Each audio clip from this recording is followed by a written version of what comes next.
Ada apa lagi nih? Syuting lagi. Kali ini siapa ya? Kita culik siapa lagi ya hari ini? Aduh, Habis nih orang ini aja kita culikin. diculik terus ya Allah. Tinggal menunggu kapan kita diciduk ya. Nah, kemarin ada ibu-ibu, ada bude. Kali ini harusnya cewek lagi. Siapa ya? Saya butuh cowok yang sangat disiplin nih. Yang fenomenal. Yang latar belakangnya militer. Siapa itu? Ada di gereja kita. Iya. Enggak sih, iya bener. Ada. Pokoknya latar belakangnya militer.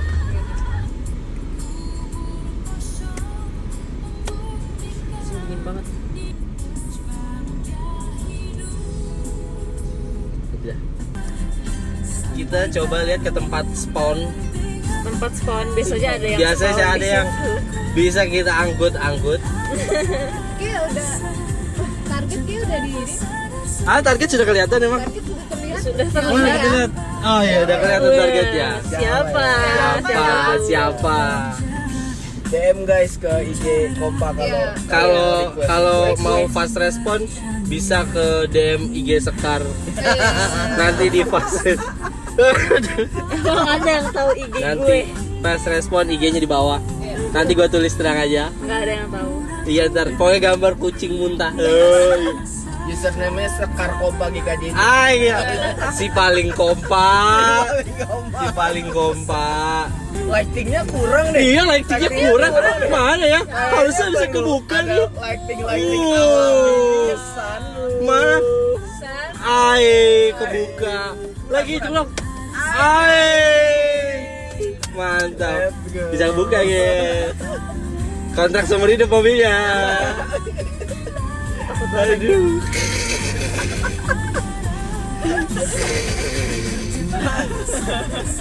Oke, guys. Oke, sebentar lagi kita akan bertemu guest star kita. Kita culik yang Kita ada. culik cewek. Mari Kita culik cewek. Siapa nih? Waduh, Wih, ada oren-oren tuh. Ada oren-oren. Celana biru. Oren-oren celana biru. Siapa ini? Kita lihat oren-oren celana biru. Siapa kak ini?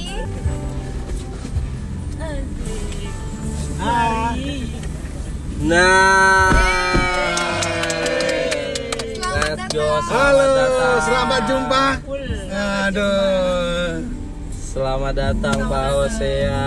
Guys, kita kedatangan Bapak Emeritus Pendeta. Bener ya gelarnya gimana Pak? Ya, Emeritus Pendeta Hosea. Pendeta Emeritus. Pendeta Emeritus Hosea Sudarna. Sudarno. Pak, seat beltnya boleh dipakai Pak? Hah? Seat belt. Oh iya. Takut bunyi ntar kita sepanjang jalan ini.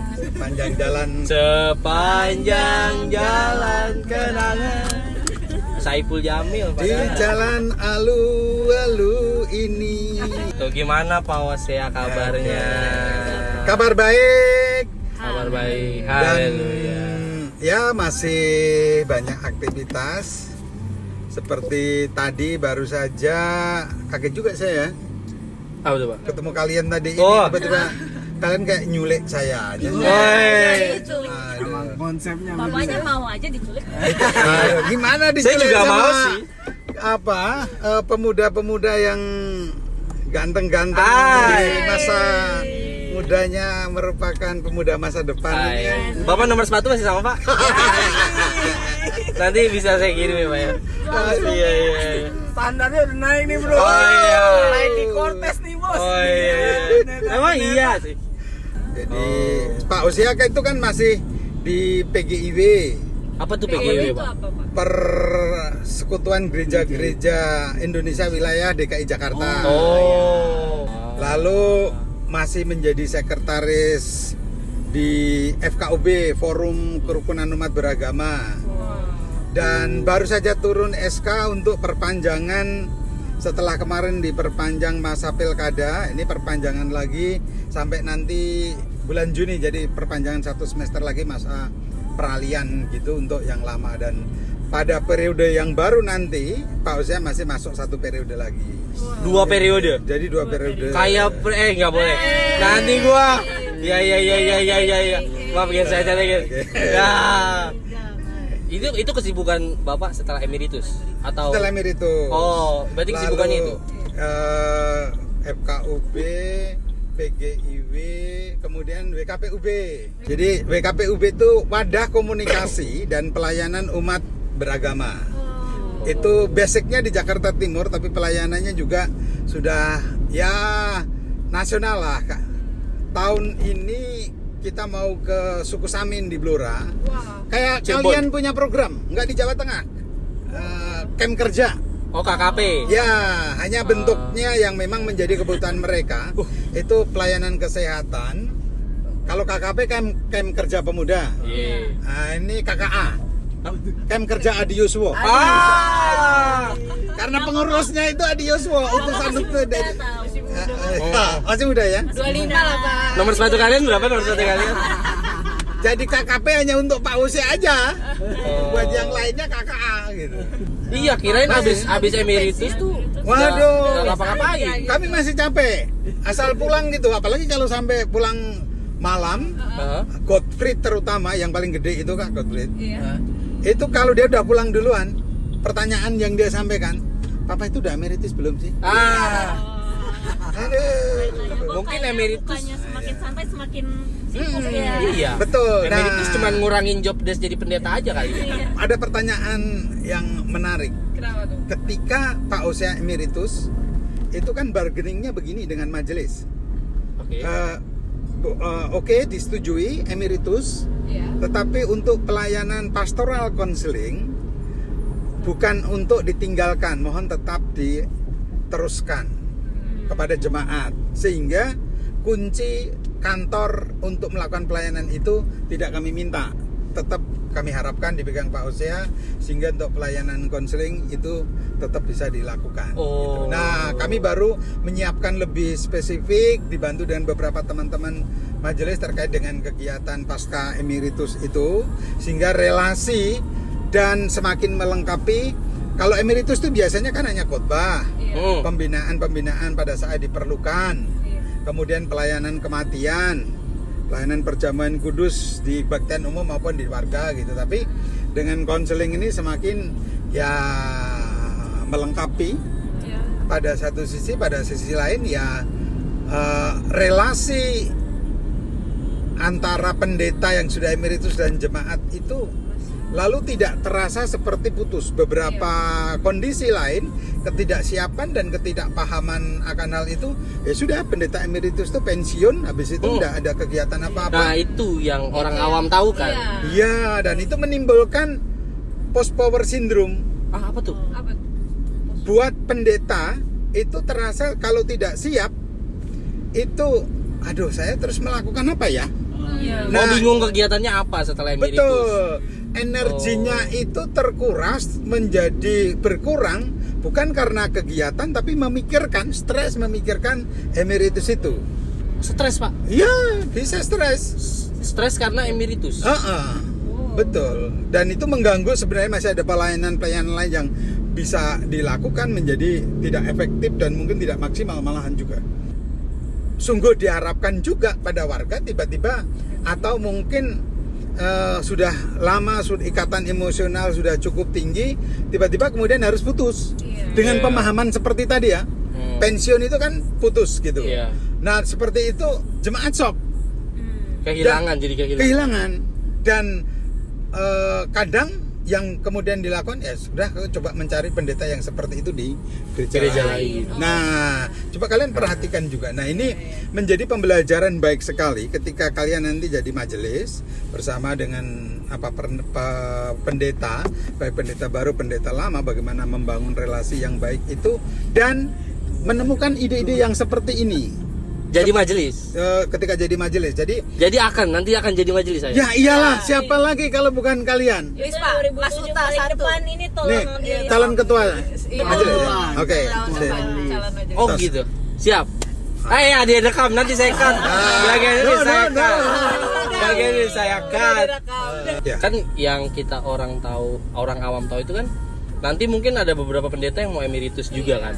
Seperti Pak Yoel, Bu Neni akan menyusul. Nah, jadi kan tinggal pendeta Yunike doang, Baike doang. Pendeta Nah. jemaat. Iya. Ini cuma satu doang gimana, Pak? Ya, tapi kan ada satu pendeta pelayanan khusus, Mas Martin. Oh. Meskipun dia basicnya di dosen, tapi kan masih tetap melayani di GKJ.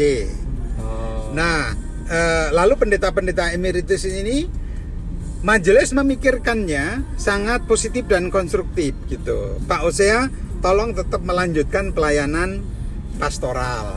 Sebenarnya itu kan tetap berbasis pada jemaat toh. Kita ada mendengar-dengar nih. Katanya Dulu mau masuk di ABRI. ABRI ya. Mau masuk ABRI. Saya sempat baca di buku. Iya. Ada saya baca bukunya. Dahulu ingin menjadi ABRI. Kenapa tiba-tiba belok? Pendeta. Ada apa nih? Aduh, kalian pertanyaannya kayak politikus saja. Ya. Belajar jadi Nana, Mbak Nana. Untung saya udah emeritus ya. Iya. Ya. Ya. Mata utara. Oh gitu ya? Kamu bisa turun ya kamu? Kamu bisa turun sekarang kamu? Bisa ya? Oh iya iya. Itu satu. Apa itu? Teleponnya Pak Osea kali? Benar. Teleponnya Pak Osea. Bukan tuh. Ada yang belum kenceng kali ya? Enggak, kayaknya enggak, alarmnya enggak gitu. Dari HP Bapak kayaknya Pak. Bentar ya. Oh enggak tuh? HP siapa? Bunyinya? Dari kiri bunyi. Ini loh. Kunci bukan. Enggak kok. Oh udah. Ini. Tidak. Udah.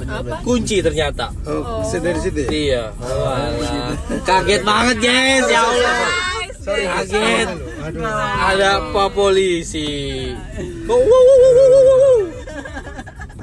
Oke, kembali ke ABRI. Ya. Kembali ke ABRI. Jadi Bagaimana? kemudian begitu lulus SMA, kepala sekolah saya itu begitu kami sering didatangi untuk pelatih drum band itu dari Akabri Udara dari Jogja. Nah itu semakin terdorong dan kami memiliki relasi dekat sekali dengan para taruna gitu ya. Oh. Itu semakin memotivasi dan nilai saya cukup lumayan bagus. Setidak-tidaknya ya tetap juara 2 begitu.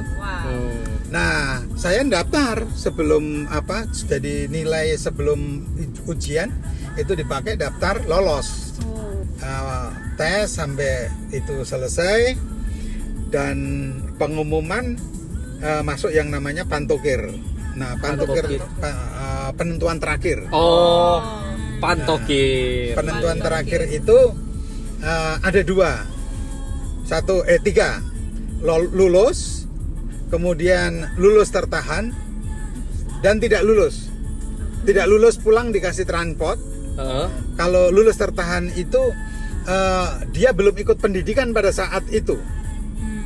Hanya yang memang lulus tidak tertahan, tetapi itu menjadi tawaran, boleh keluar tapi juga boleh tetap bertahan di situ. Jadi ada semacam mes itu untuk sekitar 100 yang lolos gitu, mereka tinggal di situ. Kalau mereka menjaga kesehatan, prestasinya aktivitas di situ cukup baik, tahun depan Bisa ikut lagi. dia bisa, bukan hanya bisa ikut. Saya bicara dengan kakak saya yang sedang dinas di Papua, Irian Jaya waktu itu. Terserah kamu ngambil keputusan. Dia mulai mempersilahkan untuk belajar mandiri, belajar mengambil sikap, belajar mengambil keputusan. Oke. Jadi setelah itu pulang, kemudian kok aneh gitu. Jadi saya merasakan 1 tahun ngapain? Saya ikut kakak ke Jakarta. Jadi ketika tinggal sama kakak saya, ketemu dengan alumnus STT, dia bekerja di Departemen Sosial, menjadi majelis di situ. Kamu lulus SMA? Iya. Terus saya ceritakan bahwa saya gagal di Akabri dan mau daftar lagi, tapi nunggu untuk pendaftaran yang kedua. Tapi hebat karena sekali. lama sekali. Dia punya bahasa, kamu mau jadi laskar rakyat ya? Gitu. Ya, mengabdikan diri Pak buat bangsa dan negara. Wih, Gitu. itu. Nah, Patriot. nggak pengen jadi laskar Kristus. Itu bahasa itu seperti panah nembak kena cas gitu ya. Hebat sekali. Kena banget itu. Nah, Lo nyampe banget, tren nyampe gitu. Lo nyampe banget. Kacau. jadi Pak Osia itu punya masa lalu yang tidak cukup bagus. Tadi ya, derita apa tadi? Pak D. Ya? Pak D gitu ya. Jadi ketika saya usia, kalian bisa bayangkan usia di bawah 5 tahun, saya sudah harus bekerja satu piara bebek. Itu kalau hujan kadang nggak pulang, saya diomeli sama budi saya. Kemudian harus nyirami dengan luas tanah kira-kira hampir 1000-an lebih lah, 1500-an tanaman jeruk itu. Saya harus menyirami, harus juga ngasih makan. Kami punya 2 sapi, banyak ternak-ternak kayak mentok begitu Pak di saya itu. Kemudian tadi nyiramin tanaman itu, jeruk itu, kadang-kadang memetik buah untuk dijual juga. Lalu untuk masak gitu, mencari kayu bakar. Dan sebelumnya itu saya ikut Pak D, jadi kakaknya bapak, adiknya yang saya ikuti berikutnya itu jualan. Nah, karena tahu kerja seperti itu gitu, dan jeles-jelesan saya, relasi saya dengan kakak-kakak sepupu di tempat Pak D yang juga Pak D Budi yang jualan itu agak begitu bagus. Lalu Pak D yang paling tua itu mengambil saya untuk tinggal di rumahnya. Tapi ternyata di situ dengan hidup bersama dengan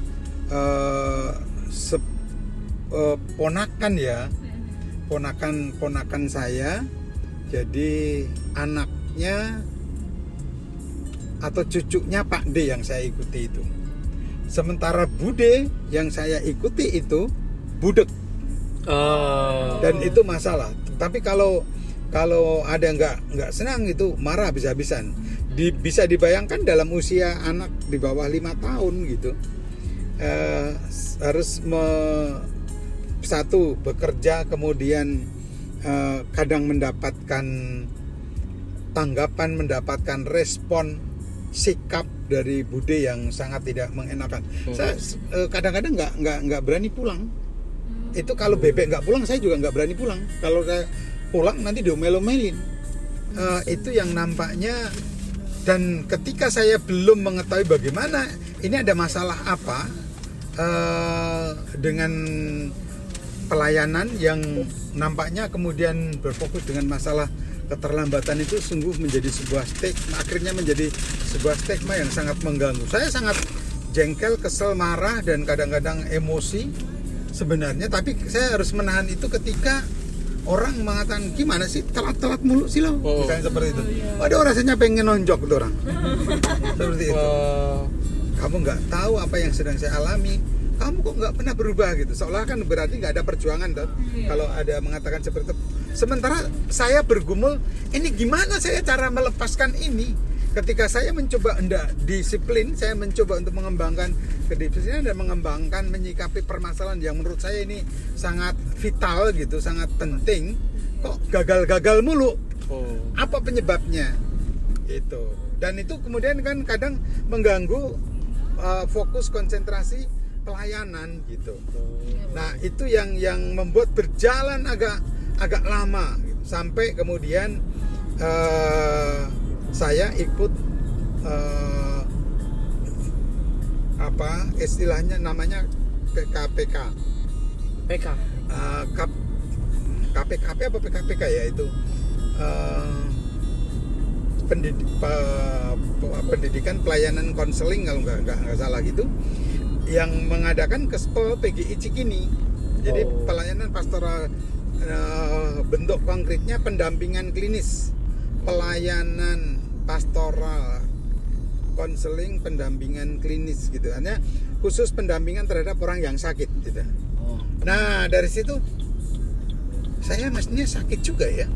Kalau kondisi seperti itu, kalau gitu bagaimana saya harus mendampingi diri saya gitu.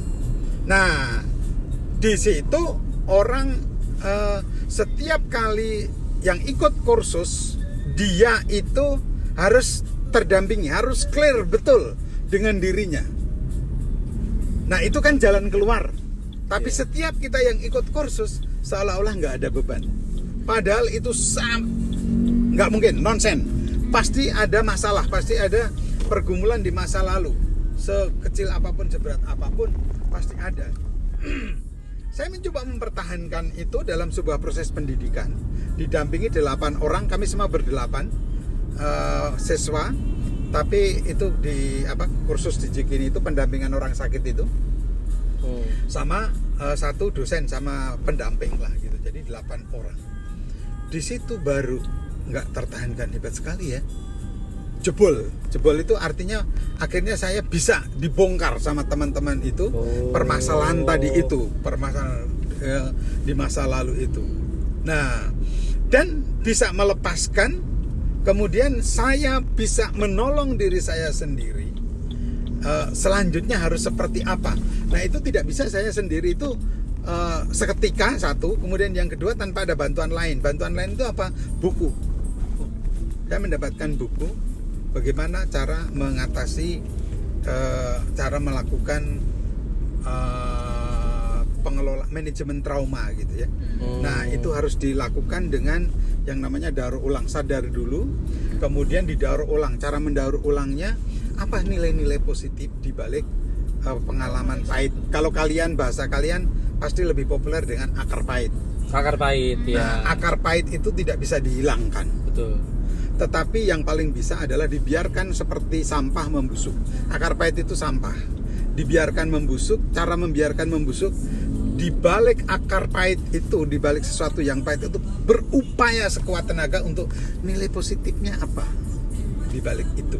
Saya pikir yang kemudian mengimbangi di dalam saya tidak mudah untuk mengelola stigma yang buruk tadi itu. Satu, studi Siki, intensif Kristen Islam di Jawa Timur itu, yang kemudian membuat saya ketika menemukan surat yang saya bawa, baru saya baca sekitar tahun 2017, tertemukan ketika saya bongkar-bongkar di Rawamangun itu. Ya ampun, aku pengen menjadi berkat, aku pengen menjadi orang yang memang bisa melayani gitu ya. Tapi bukan hanya di gereja, tapi juga untuk masyarakat luas. Nah, surat itu menjadi terjawab ketika saya menjadi ketua umum WKPUB, Wadah Komunikasi dan Pelayanan Umat Beragama. Nah, itu yang terima kasih Tuhan. Engkau sudah menuntun tanpa sadar bahwa melalui sebuah proses yang tidak mudah gitu ya. Tadi mengelola kondisi yang tidak baik, bertahan di dalam pergumulan permasalahan yang harus disadari. Jadi yang pertama adalah hidup itu tidak mungkin akan menyenangkan terus dengan harapan, dengan cita-cita. Dan kadang Tuhan memperkenankan supaya kita kuat ketika tidak baik atau ketidakbaikan itu terjadi. Itu satu. Nah, ketika kita berproses dengan penyadaran bahwa Tuhan ingin semakin memperkuat gitu, maka kita akan menemukan firman. Tidak pernah Tuhan membuat rencana atau rancangan yang tidak baik. Rancangan Tuhan pasti baik. Yeremia 29 ayat 11 ya. Aku tidak mereka-reka kecelakaan. Dan dia menjadi manusia juga, Yesus saya pikir dalam rangka menyelamatkan itu gitu. Balik lagi, kalau kadang kita mengalami yang nggak baik, Yesus lebih parah lagi gitu. Untuk dirinya bukan, justru untuk dunia, untuk manusia, untuk orang lain gitu. Begitu cinta kasih yang besar, kita kemudian akan menyadari itu. Setelah tadi pengalaman buruk yang ternyata itu menjadi monster, ketika Pak Ustadz tadi bilang kan, ketika ada orang mengatakan, oh, kamu kok nggak berubah gitu, rasanya pengen nonjok gitu. Nah ini keinginan untuk nonjok itu monster yang menerkam saya. Artinya pengalaman buruk ini kemudian menambahkan buruk lagi. Saya menjadi nggak berdaya. Sebenarnya itu yang terjadi. Nah saya harus mengelola itu dengan diri saya sendiri. Jadi pengalaman buruk itu, akar pahit itu disadari, diterima kata Paulus. Menerima kelemahan itu tidak jelek, gitu. Maka dari situ kemudian kita tertolong untuk Tuhan, karena Engkau yang kuat, sertailah aku. Tuhan, karena Engkau yang kuat, kuatkanlah aku. Jadi yang kuat aku atau Tuhan? Tuhan. Di situ kuncinya.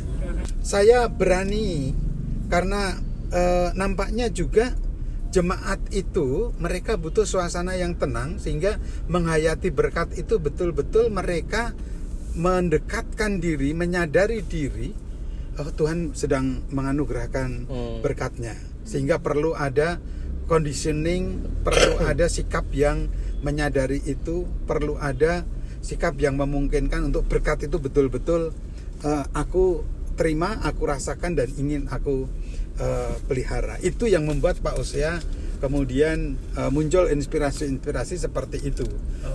Ketika hendak menyampaikan berkat, aku tak nyanyi. Oke, saya pengen tahu aja apakah mereka betul-betul senang, apakah mereka betul-betul cocok dengan lagu itu, sehingga betul-betul ibadah itu diakhiri dengan sebuah penghayatan dan penerimaan berkat yang ketika pulang mereka terima kasih Tuhan untuk berkat-Mu. Dan itu ternyata betul. Orang yang sampai sekarang sering kemudian telepon adalah, Pak, kasih Tuhan selalu mengiringi, kasih Tuhan selalu mengiringiku. Mari kita nyanyikan bersama-sama.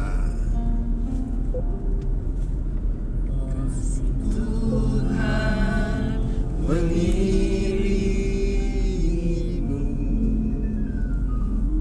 waduh, dan sayapnya melindungimu. Tuhan pegang di dalam hidupmu, majulah dalam terang kasih-Nya. Oke, itu dia carpool kita hari ini guys. Yoi, Terima kasih untuk terima Pak Osea kasih. yang sudah datang. Thank you. Terima kasih matur nuwun.